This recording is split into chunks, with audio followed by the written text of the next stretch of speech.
Voici 10 signes que ton aura est trop puissante et que tu l'ignores encore. Commençons par le premier signe. Tu déranges sans rien faire. Tu entres dans une pièce et tu sens que quelque chose se fige. Tu ne sais pas vraiment pourquoi, mais tu le ressens. Ce n'est pas une paranoïa. Ce n'est pas une impression vague. C'est une donnée silencieuse que ton corps perçoit avant même que ton esprit ne l'analyse. Les regards s'ajustent. Les conversations changent de ton. Certains se taisent, d'autres deviennent nerveux, brusques, sur la défensive. Et toi, tu n'as encore rien dit, tu n'as rien exprimé. Tu ne cherches pas à te faire remarquer, mais ta présence est perçue. Et elle est perçue comme un choc. Parce qu'elle ne correspond pas au niveau vibratoire ambiant. Tu ne joues pas. Tu ne séduis pas. Tu ne manipules pas. Tu es là. Authentique. Intact. Et dans un monde rempli de faux semblants, cela suffit à créer un malaise. Ton aura agit comme un miroir. Elle ne flatte pas l'ego. Elle le confronte. Elle ne rassure pas les illusions. Elle les expose.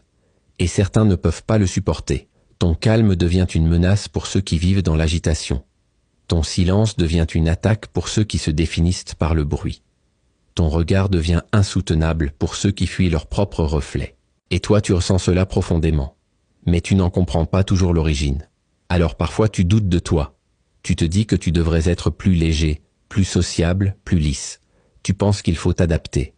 Mais ce que tu dois comprendre, c'est que ta seule existence dérange les structures qui ne reposent pas sur la vérité. Et c'est justement ce qui fait ta force. Ce n'est pas une malédiction. C'est un signe. Un signe que ta lumière intérieure est réelle. Et que dans l'ombre, la lumière fait toujours peur. Le deuxième signe, c'est que tu attires les confidences, puis le rejet.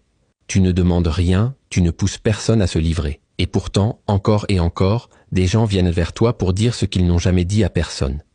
Ils te racontent des blessures profondes, des secrets douloureux, des pensées qu'ils n'avaient jamais osé formuler à voix haute. Cela te prend parfois par surprise. Tu ne comprends pas pourquoi ils te choisissent, pourquoi ils t'ouvrent des espaces aussi fragiles d'eux-mêmes. Mais il y a quelque chose dans ton énergie, dans la fréquence de ton aura, qui apaise. Tu dégages une présence qui ne juge pas, qui n'interrompt pas, qui ne cherche pas à imposer un avis ou une solution. Tu laisses l'autre exister tel qu'il est, dans sa vérité nue. Et ça, c'est rare, ça fait tomber les masques. Mais voilà le piège. Ce qui soulage dans l'instant peut devenir insupportable juste après. Une fois la parole dite, une fois la vulnérabilité offerte, l'autre prend conscience qu'il s'est mis à nu. Et cette nudité émotionnelle, il ne la supporte plus. Il se sent exposé, fragile, démasqué. Et parfois, il te rejette. Sans raison apparente, il s'éloigne.